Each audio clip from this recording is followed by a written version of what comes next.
సంవత్సరాల తరబడి ఎన్ని మందులు వాడినా మీ మోకాల నొప్పులు తగ్గట్లేదా? ప్రాణ పెయిన్ క్లినిక్ లో అత్యాధునిక చికిత్స. కోల్కతా ఇష్యూపై మనతో మాట్లాడేందుకు ప్రముఖ హైకోర్టు అడ్వకేట్ ప్రసన్న గారు లైవ్ కాల్లో అందుబాటులో ఉన్నారు. ఒకసారి ఆమెతో మాట్లాడదాం. ఎలాంటి శిక్షలు పడే అవకాశం ఉంటుంది, అసలు నిందితుల్ని ఎలా గుర్తించవచ్చు, అలాగే లై డిటెక్టర్ టెస్టుల్లో నిజాలు బయటకు వస్తాయా, ఇవన్నీ కూడా ఆమె మాటలోనే విందాం. నమస్తే అండి ప్రసన్న గారు. నమస్తేనండి. జరిగినటువంటి సంఘటనలో ఇప్పటికి ఒక్కడే నిందితుడిని పట్టుకున్నారు.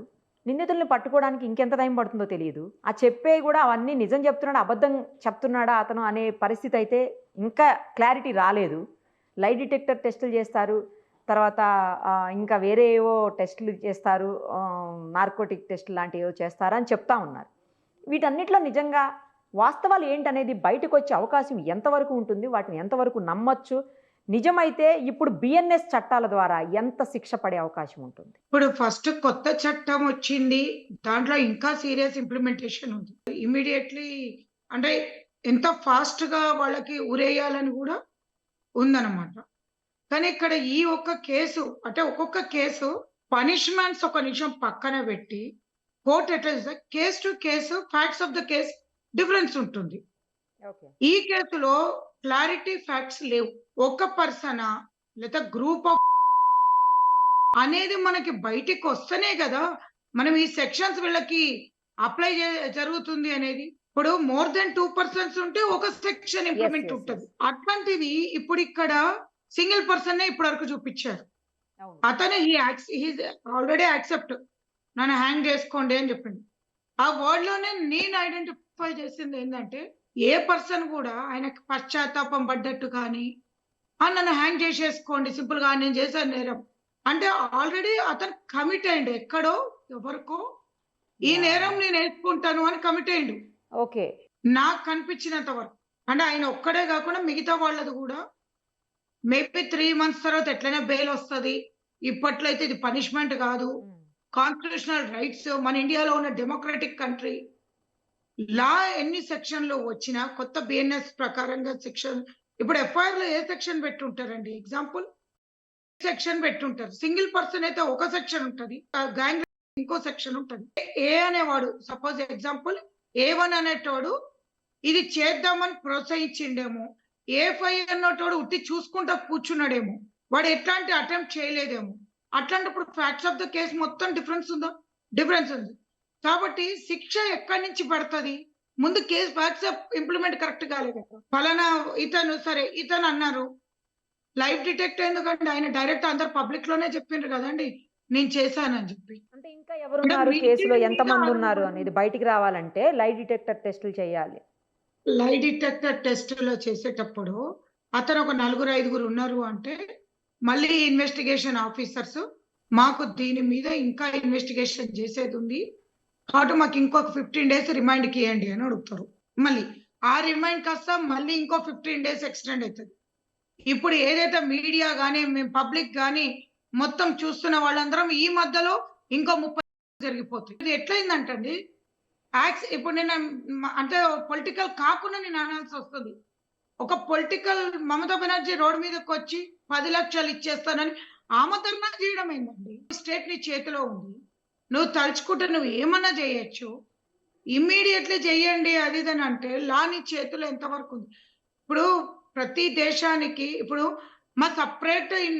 మా రాష్ట్రం సపరేట్ కావాలని కొట్లాడుతున్నారు కదా, మా రాష్ట్రం సపరేట్ ఇది కావాలని. మళ్ళీ ఈ లా మీద కూడా నిర్భయ యాక్ట్ వచ్చింది, ఏం లాభం అయింది? 10 years కి వాళ్ళకి పడింది జడ్జిమెంట్. ఆ అమ్మాయి తల్లి ఎంత వరకు కోర్టుల చుట్టూరా తిరిగింది. ఈ రోజు ఈ కేసు సుప్రీంకోర్టులో మేము ప్రయారిటీ తీసుకుంటాము చూస్తాము అన్నారు. ఇప్పుడు విత్ ఇన్ ఈవినింగ్ కల్లా మనకి ఏదో ఒక మార్పు వస్తుంది, అంటే ఏదో ఒక ఇంప్లిమెంట్ కొద్దిగా ముందుకెళ్తుంది సుప్రీంకోర్టులో ఇవాళ.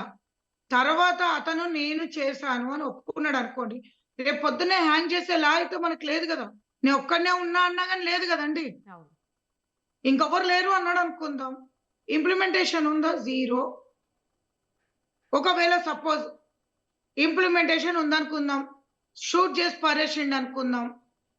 మన దిశ కేసులో మనం చూసాము, షూట్ చేసిన తర్వాత హ్యూమన్ రైట్స్ కమిషన్ దిగింది 6 నెలల తర్వాత. అవును అవును అందరి మీద కేసులు పెట్టారు. మనం అందరం కూడా షాక్ లో ఉన్నాం. ఇంకోటి అమ్మాయిది, ఇప్పుడు ఈ అమ్మాయిది చూస్తే ఎస్ మల్టిపుల్ అనే వర్డ్ కూడా తక్కువ అండి.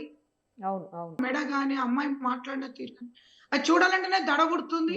భయం వేస్తుంది. అవునండి. మన ప్రొఫెషన్ అన్ని పక్కన పెడతామండి. ఒక మహిళలకు అయితే గుండె అవును అసలు ధైర్యం రావట్లేదు. 5 నెలల పిల్లోడిని చూస్తే 60 ఏళ్ల ముసలామ్మ వరకు జరిగిన ఇండియా ఇది. పోనీ పలానా ఈ పర్టికులర్ ఏజ్ వాళ్ళకు కూడా కాదు. పోనీ పర్టికులర్ ప్లేస్ లోనే జరుగుతుందా? సీసీ కెమెరా లేదు అంటే స్కూల్లో కూడా జరుగుతుంది కదా. మన మన ఉప్పల్లో చూసినాం, లిటిల్ ఫ్లవర్ స్కూల్లో జరగడం అనేది చూసినాం. 7th క్లాస్ పిల్లోడో 9th క్లాస్ పిల్లోడో సమేత ఉప్పల్ స్కూల్లో చూసినాం. అంటే పర్టికులర్ ప్లేస్ లో కూడా మనకి ఆన్ ది స్పాట్ ఏం జరుగుతుంది? 10 lakhs కంపెన్సేషన్ అన్నారు. 10 lakhs ఇస్తే అది కాదు అంటే ఒక యాక్సిడెంట్ జరిగినప్పుడు చనిపోయిన వ్యక్తి వస్తాడా కాబట్టి డబ్బు తీసుకోండి అంటే ఒక అర్థం ఉంది. యాక్సిడెంట్ అంటే అది ఒక మెన్సరియా అనేది లేదు. ఒక ఇంటెన్షనల్ గా చంపింది కాదు, ఇది ఇంటెన్షనల్. ఇంకొకటి నేను అనుకోవడం ఈ కేసులో మాత్రం ఇది ప్రీ ప్లాన్డ్ మర్డర్ కమ్. ఎందుకంటే ఆ అమ్మాయి మెడికల్ గా అక్కడ ఉంది. మేబీ ఏదో ఒక ఫ్యాక్ట్స్ అమ్మాయి తెలుసుకొని ఉండొచ్చు, లేదా అమ్మాయి ఏదన్నా ఒకటి ముందుకు తిరగబడచ్చు. ఒక ఇన్స్టిట్యూట్ లో జరిగిందండి. అందరు షాక్ అయిపోయి ఈవెన్ ప్రిన్సిపల్ కూడా ముందుకు వచ్చి మా దగ్గర ఎట్లా జరిగింది అని షాక్. మాట్లాడాలి. అవును వీళ్ళు ఎందుకు దాచిపెట్టారు? వీళ్ళది ఏం హ్యాండ్ ఉంది దాంట్లో? వీడు సివిల్ పోలీస్ అంట. అసలు ఊయి సివిల్ పోలీస్ అంటే నాకు దాని గురించి ఒక అడ్వకేట్ గా నాకు తెలియదు. మనం ఎక్కడైనా చూసామా ఇప్పటి వరకు? వాడు అక్కడ ఎందుకున్నాడు? ఆ మెడికల్ దగ్గర ఎక్కడ ఉన్నాడు? హాస్పిటల్లో ఎందుకున్నాడు? అసలు సివిల్ పోలీస్ అంటే ఏంటి? అంటే ఉన్న పోలీసులు ఏమన్నట్టు? వీడికంటే ఒక ఐడి ఉందా? వీడికంటే ఒక శాలరీ ఉందా? వీడికంటే ఏం జరుగుతుంది? అసలు దాని బ్యాక్గ్రౌండ్ తీస్తే వాడికి 3 పెళ్లిళ్ళు అయినాయి, 4 పెళ్లిళ్ళు అయినాయి, ఏదైనా ఉండనియండి. ఒక్కొక్కటి చరిత్ర వెనకాల ఏదో ఒకటి ఉంటది. వాడి ఫ్యామిలీ బ్యాక్గ్రౌండ్ తోటి మనకు సంబంధం లేదు. ఓకే, ఎందుకు ఫేర్ గా ఒక జరిగినప్పుడు అందరు భయభ్రాంతులు అయిపోయి ఆ ఇన్స్టిట్యూట్ లో వాళ్ళు కూడా ఎందుకు సేమ్ రియాక్ట్ కాలేదు? ఈ ఎఫ్ఐఆర్ లో వీళ్ళ పేర్లు కూడా రావాలి. మళ్ళీ వాళ్ళకి ఎట్లాంటి పనిష్మెంట్ ఉంది? వాళ్ళది ఎంతవరకు హ్యాండ్ ఉంది? ఇన్స్టిట్యూట్ వాళ్ళది ఫస్ట్ అవర్ చూసారు, ఎన్ని అవర్స్ తర్వాత చూసారు? నేనేమంటున్నా అంటే ఇంకొకటి అండి, ఏదైనా జడ్జిమెంట్స్ కానివ్వండి, ఏది ఉన్నా గవర్నమెంట్ జ్యుడిషియరీకి ఓపెన్ బుక్ పబ్లిక్ లో పెట్టండి. పబ్లిక్ కి భయం కావాలి. పబ్లిక్ కి ఇప్పుడు సుప్రీంకోర్టు వాయిదా ఇచ్చింది. ఇన్వెస్టిగేషన్ కి 15 days తర్వాత అయిపోయిందా? ఇవాళతో అయిపోయినట్టేనా? మనకి ఎఫ్ఐఆర్ అయింది అంటే అయిపోయిందా? ఖుషి అయిపోదామా? పేపర్ పట్టుకొని ఎఫ్ఐఆర్ అయిపోయిందని తిరుగుదామా? చార్జ్ షీట్ ఉంది, దాంట్లో ఒక 5 ఏళ్ల తర్వాత విట్నెస్లను పిలుస్తారు. 5 ఏళ్ల తర్వాత ఈ తల్లిదండ్రులు ఎక్కడ ఉంటారో తెలియదు.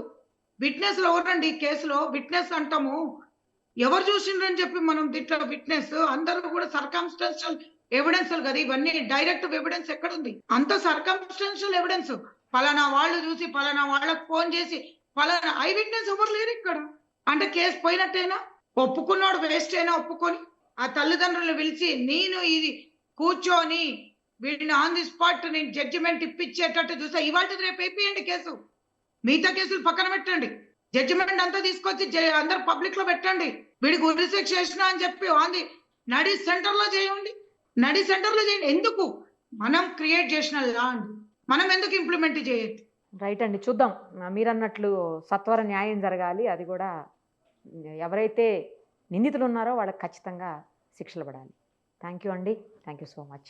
సుమన్ టీవీలో మీ పర్సనల్ అండ్ బిజినెస్ ప్రమోషన్స్ కోసం కింది నెంబర్కి కాంటాక్ట్ చేయండి.